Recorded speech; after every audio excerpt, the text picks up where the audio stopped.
ताज्या बातम्यांसाठी ABP माझाला subscribe करा आणि बेल आयकॉन प्रेस करा। शिवसेनेचे परभणीचे खासदार संजय जाधव यांनी पक्षप्रमुख उद्धव ठाकरे यांच्याकडे आपला राजीनामा दिलाय।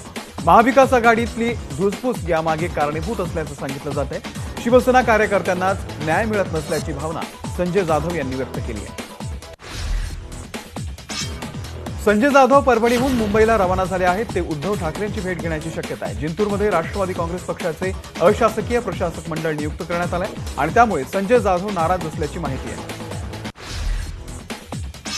जिंतूर बाजार समितीवरती प्रशासक नेमण्याचा निर्णय हा मुख्यमंत्री आणि उपमुख्यमंत्र्यांनी घेतलाय। उलट संजय जाधव हेच भाजपला पोषक वातावरण निर्माण करतायत असा आरोप राष्ट्रवादीचे आमदार बाबाजानी दुर्राणी यांनी केलाय। सुशांतची गर्लफ्रेंड रिया चक्रवर्तीच्या व्हॉट्सअप चॅटची 30 पानं एबीपी माझाच्या हाती लागली आहेत। दीपेश सावंत, सॅम्युअल मिरांडा, गौरव आर्या, त्यासोबतच जया सहा, सिमॉन खंबाटा यांच्यासोबतच रिया चक्रवर्तीनं ड्रग्जबाबत व्हॉट्सअप संभाषण केलंय। सुशांत प्रकरणामध्ये अंमली पदार्थ विरोधी पथकाकडून गुन्हा दाखल करण्यात आलाय। रिया चक्रवर्ती, शोभिक चक्रवर्ती, जया सहा, त्यासोबतच श्रुती मोदी, गौरव आर्यासहित अज्ञात ड्रग्ज सप्लाय विरोधात गुन्हा दाखल करण्यात आलाय। नार्कोटिक्स विभागानं जर बॉलिवूडमध्ये एंट्री केली तर अनेक दिग्गज अभिनेते गजाआड जातील असं अभिनेत्री कंगना रनौतीनं म्हटलेलं आहे। स्वच्छ भारत योजनेअंतर्गत बॉलिवूड नावाच्या गटाराला स्वच्छ करण्याची गरज आहे असंही कंगनानं आपल्या ट्विटमध्ये म्हटलंय। सुशांतचा मृतदेह अँब्युलन्समधून नेणाऱ्या ड्रायव्हरला संदीप सिंगनं फोन का केला असा प्रश्न आता उपस्थित होतोय। मात्र आता अँब्युलन्सच्या ड्रायव्हरनंच याबाबत खुलासा केलाय। अँब्युलन्सच्या बिलासाठी संदीप सिंग सोबत कॉल झाल्याचं ड्रायव्हरनं म्हटलंय। राज्य मानवाधिकार आयोगानं कूपर रुग्णालय आणि मुंबई पोलिसांना नोटीस धाडली आहे। सुशांत सिंग राजपूतची गर्लफ्रेंड रिया चक्रवर्तीला शवागारामध्ये जाण्याची परवानगी देण्यात आल्यानं ही नोटीस बजावण्यात आलेली आहे। महाराष्ट्र लोकसेवा आयोगाच्या सर्व परीक्षा पुढे ढकलण्याचा निर्णय घेण्यात आलेला आहे। मुख्य सचिवांनी मंत्रिमंडळाच्या बैठकीमध्ये हा निर्णय घेतलाय। यासोबतच एमपीएससीचं सुधारित वेळापत्रक लवकरच जाहीर करण्यात येणार आहे। राज्य मंत्रिमंडळाच्या स्टॅम्प ड्युटी कमी करण्याचा निर्णय घेण्यात आलेला आहे। 31 डिसेंबरपर्यंत तात्पुरत्या स्वरूपात 5% 2% मुद्रांक शुल्क कमी करण्याचा निर्णय घेण्यात आला आहे। म्हणजेच 1 जानेवारी 2021 पासून ते 31 मार्च 2021 पर्यंत 3% मुद्रांक शुल्क आकारलं जाणार आहे। राज्यामध्ये एसटी प्रवासाला ई पासची सक्ती नाहीये, पण खासगी वाहनानं प्रवास करण्यासाठी हा पास सक्तीचा करण्यात आलाय। धक्कादायक म्हणजे परराज्यामधून लोक महाराष्ट्रामध्ये येऊ शकतात, पण महाराष्ट्रातला माणूस हा पास शिवाय आपल्याच राज्यामध्ये फिरू शकत नाही। त्यामुळे ई पासची सक्ती हटवण्याची मागणी जोर धरतीये। विरोधी पक्षनेते देवेंद्र फडणवीस यांनीही ई पासचं औचित्य संपल्याचं सांगत ई पासची सक्ती रद्द करण्याची मागणी केलेली आहे। अनोळखी लोकांसोबत प्रवास करायला मुभा दिली आहे, तर एका परिवाराला एकत्र जायची बंदी सुद्धा आहे। त्यासोबतच असा सवाल आता भारिपचे नेते प्रकाश आंबेडकर यांनी विचारलाय।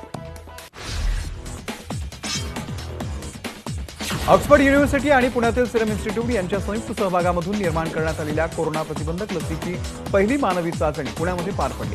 भारतीय विद्यापीठ हॉस्पिटलमध्ये दोघांना कोविशिल्डची लस टोचण्यात आली आहे। राज्यामध्ये काल दिवसभरामध्ये कोरोनाचे 14,888 नवे रुग्ण सापडलेले आहेत, तर 295 कोरोना रुग्णांचा मृत्यू झाला। दुसरीकडे 7,637 रुग्णांना कोरोनामधून बरं झाल्यामुळे डिस्चार्ज देण्यात आलाय। राज्यामध्ये रुग्ण बरे होण्याचं प्रमाण आता 72% वर गेलंय। उस्मानाबाद आणि राज्यातील अनेक ठिकाणी आयुर्वेदिक काढा घेतल्यानं अनेकांना घसा दुखणं, तोंड येणं अशा समस्या निर्माण होत असल्याच्या तक्रारी समोर येत आहेत। सरकारनं परवानगी दिली नाही तरीही 2 तारखेपासून मशिदी उघडणार असल्याचं वक्तव्य एमआयएमचे खासदार इम्तियाज जलील यांनी केलंय। एबीपी माझाच्या माझा विशेष या कार्यक्रमात बोलताना जलील यांनी हे विधान केलंय। दार उघड उद्धवा, दार उघड अशी आर्त हाक देत भाजपची आध्यात्मिक आघाडी 29 तारखेला राज्यभर घंटानाद आंदोलन करणार आहे। या आंदोलनामध्ये सर्वांनी सहभागी होण्याचं आवाहन भाजपच्या आध्यात्मिक आघाडीनं घेतलेलं आहे। नागपूर महानगरपालिका आयुक्त तुकाराम मुंढे यांची बदली करण्यात आली आहे। महाराष्ट्र जीवन प्राधिकरणाच्या सदस्य सचिवपदी त्यांची बदली करण्यात आलेली आहे। नागपूरच्या आयुक्तपदी आता राधाकृष्णन बी यांची नियुक्ती करण्यात आली आहे। तुकाराम मुंडे पॉझिटिव्ह आढळल्यानंतर पालिकेमधील आणखी 10 अधिकारी आणि कर्मचाऱ्यांनाही कोरोनाची लागण झाली आहे. तर दुसरीकडे नागपूरचे अतिरिक्त पोलीस आयुक्त डॉक्टर निलेश भरणे कोरोनाबाधित झालेले आहेत. त्यामुळे नागपूरचं पोलीस आयुक्त कार्यालय 31 ऑगस्टपर्यंत सामान्य जनतेसाठी बंद असेल. सोलापूरमध्ये वाढीव वीज बिलाच्या विरोधात माकपनं एल्गार पुकारलाय. माकपनं हजारो बिलांची होळी केली आहे. जिल्हाधिकारी कार्यालयाच्या समोर बिलांचा ढिगारा पेटवण्यात आलाय. माकपचे माजी आमदार नरसोया आडम यांच्या नेतृत्वात हे आंदोलन करण्यात आलं. धुळ्यामध्ये पालकमंत्री अब्दुल सत्तार यांच्या गाडीला अभाविपच्या कार्यकर्त्यांनी घेराव घातला आणि यावेळी विविध मागण्यांसाठी विद्यार्थ्यांनी सत्तारांची गाडी रोखून धरली. मराठा आरक्षणाच्या संदर्भात सर्वोच्च न्यायालयामध्ये पुढची सुनावणी शुक्रवारी होईल. हे प्रकरण आता 11 न्यायमूर्तींच्या खंडपीठाकडे वर्ग करावं असा युक्तिवाद महाराष्ट्र सरकारच्या वतीनं ज्येष्ठ वकील कपिल सिब्बल यांनी सर्वोच्च न्यायालयाच्या समोर केला आहे. दुसऱ्या पत्नीचा नसला तरी तिच्या मुलांचा जन्मदात्या पित्याच्या मालमत्तेवरती अधिकार असल्याचा निर्णय मुंबई उच्च न्यायालयानं दिलेला आहे. 2 विवाह केलेल्या पतीच्या मालमत्तेवरती पहिल्या पत्नीलाच अधिकार आहे. मात्र दुसऱ्या पत्नीच्या मुलांना मालमत्तेमध्ये हिस्सा मिळू शकतो असं हायकोर्टानं म्हटलेलं आहे. रायगडच्या महाडमधील इमारत दुर्घटनेमधील शेवटचा मृतदेह हाती लागलेला आहे. ढिगाऱ्याखाली अडकून 15 जणांचा आतापर्यंत मृत्यू झाला तर दोघांना सुखरूप बाहेर काढण्यात यश आलंय. महाड इमारत दुर्घटनेनंतर सर्व बेपत्ता व्यक्तींचा शोध लागलेला आहे. यानंतर इमारतीच्या रहिवाशांकडून ढिगाऱ्याखाली अडकलेल्या वस्तूंचा शोध सुरू झालाय. यामध्ये अनेकांचे मौल्यवान दागिने, पैसे आणि महत्त्वाचे दस्तऐवज अडकलेले आहेत. महाड इमारत दुर्घटनेचा आरोपी बिल्डर फारुख काझी हा दुर्घटनेनंतर फरार झालाय आणि त्यानंतर तो राहत असलेल्या घरामधून त्याच्या कुटुंबानं देखील घरामधून पोबारा केलाय. 3 दिवसांपूर्वी फारुख आणि त्याचं कुटुंबीय तळोजा गावातील याच घरामध्ये राहत होते. वडिलांनीच अल्पवयीन मुलीवरती केलेल्या अत्याचारामधून मुलीनं बाळाला जन्म दिल्याची घटना घाटकोपरमध्ये घडलेली आहे. पंतनगर पोलिसांनी आरोपीवरती गुन्हा नोंदवून अटक केलेली आहे. पीडितेसह बाळांवरती सध्या रुग्णालयामध्ये उपचार सुरू आहेत. सिगारेट न दिल्याच्या रागामधून एकाची हत्या झाल्याची घटना मुंबईमधल्या घाटकोपरमध्ये घडलेली आहे. या प्रकरणामध्ये पंतनगर पोलिसांनी 2 जणांना अटक केली आहे तर एक फरार आरोपीचा सध्या शोध सुरू आहे. प्रेयसी रिक्षा चालकासोबत पळून गेल्याच्या रागामधून तिच्या प्रियकरानं तब्बल 80 रिक्षा चालकांचे मोबाईल लंपास केले. लष्कर पोलिसांनी या प्रेमवीर चोरट्याला जेरबंद केलेलं आहे. आसिफ उर्फ बोहरा शेख असं या चोरट्याचं नाव आहे. नागपूरमध्ये 2 तरुणी आणि 4 तरुणांच्या टोळीनं हनी ट्रॅपमध्ये अडकवून एका व्यापाऱ्याकडून 1 लाख रुपये उकळल्याची घटना घडली. पोलिसांनी कारवाई करत टोळीमधील 3 पुरुषांना अटक केली आहे. पण 2 तरुणी आणि टोळीचा म्होरक्या फरार आहे. नाशिक मुंबई राष्ट्रीय महामार्गाची अक्षरशः चाळण झाली आहे आणि या महामार्गावरती जागोजागी खड्ड्यांचं साम्राज्य पसरलेलं आहे. या महामार्गाची दुरुस्ती ही निकृष्ट दर्जाची होत असल्यानं वाहन चालक मेटाकुटीला आले. या खड्ड्यांचा फटका नाशिकचे खासदार हेमंत गोडसे यांनाही बसलाय. आधीच रस्ता खराब आणि त्यामध्ये टोल वसुलीसाठी रांगा लागल्यानं गोडसे यांनी काही काळ घोटी टोल नाका बंद पाडला होता. तातडीनं रस्ता दुरुस्त झाला नाही तर ठेकेदारांवरती कारवाई करण्याची मागणी गोडसे यांनी केली आहे.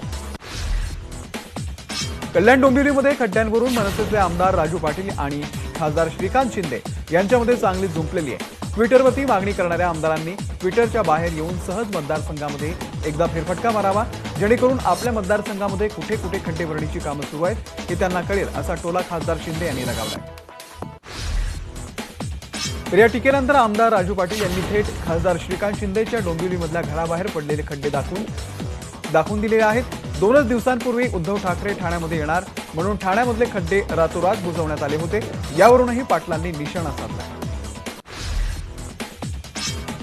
लॉकडाऊनच्या काळामधल्या ईएमआय बाबत त्वरित निर्णय घ्या असे निर्देश सुप्रीम कोर्टानं केंद्र सरकार आणि आरबीआयला दिलेले आहेत. फक्त धंदेवाईक दृष्टीनं सरकार विचार करू शकत नाही अशी टिप्पणी देखील सुप्रीम कोर्टानं केली आहे.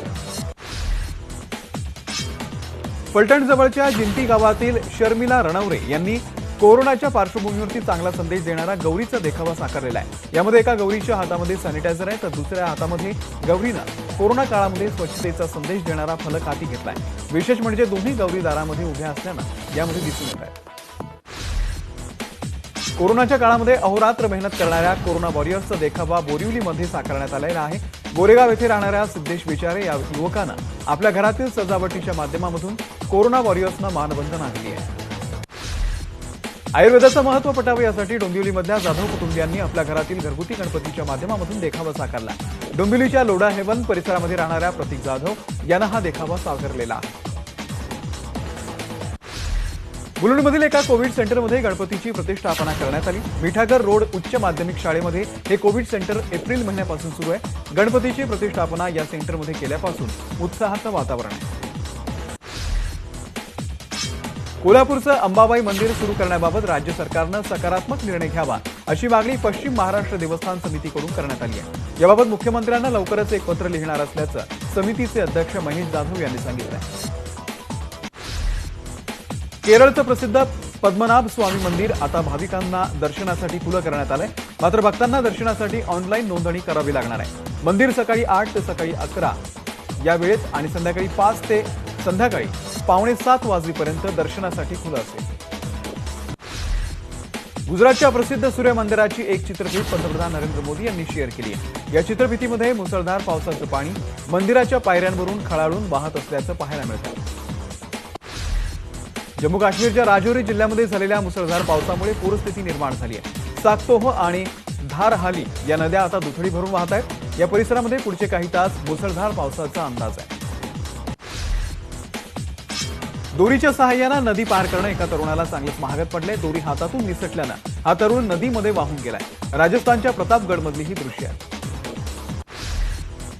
2019-2020 या आर्थिक वर्षामध्ये 2000ची एकही नोट छापण्यात आलेली नाहीये.